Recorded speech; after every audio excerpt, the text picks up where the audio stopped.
ವೇದಿಕೆಗೆ ತಮ್ಮ ಒಂದು ವಿದ್ಯಾರ್ಥಿಗಳು ಬರ್ತಾ ಈಗ ನಾವು ಒಂದು 2-3 ವಿಚಾರಗಳು ಮಾಡ್ತಾ ಇದ್ದೇವೆ. ಈಗಾಗಲೇ ಆರಂಭದಲ್ಲಿ ಯೋಗ ಮಾಡುವ ಮುಂಚೆ ಪ್ರಪ್ರಥಮವಾಗಿ ಚಿಕ್ಕ ಧ್ಯಾನ ಎಲ್ಲರೂ ಚಿನ್ಮುದ್ರೆಯಲ್ಲಿ ಧ್ಯಾನ ಮಾಡಿ. ಯಾವಾಗಲೂ ಆರಂಭದಲ್ಲಿ ಪ್ರಾರ್ಥನೆಯೊಂದಿಗೆ ಪ್ರಾರಂಭ ಮಾಡುವಂಥದ್ದು.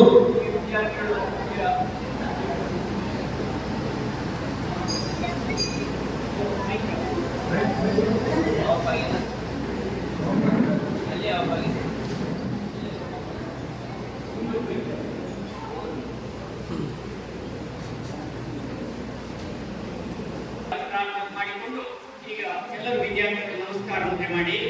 ಯೋಗೇನ ಚಿತ್ತಸ್ಯ ಪದೇ ಮಲಂ ಶರೀರಸ್ಯ ಚ ವೈದ್ಯಕೇನ ಯೋಪಾಕರೋತಂ ಪ್ರವರಂ ಮುನೀನಾ ಪತಂಜಲಿ ಪ್ರಾಂಜಲಿರಾನತೋಸ್ಮಿ. ಎಲ್ಲ ವಿದ್ಯಾರ್ಥಿಗಳು ಚಿನ್ಮುದ್ರೆಯಲ್ಲಿ ಧ್ಯಾನ. ಧ್ಯಾನ ಎಂದರೆ ಕಲ್ಲಿನಂತೆ ಸ್ವ ಪರಿಚಯ ಕಲೆ ತನ್ನದೇ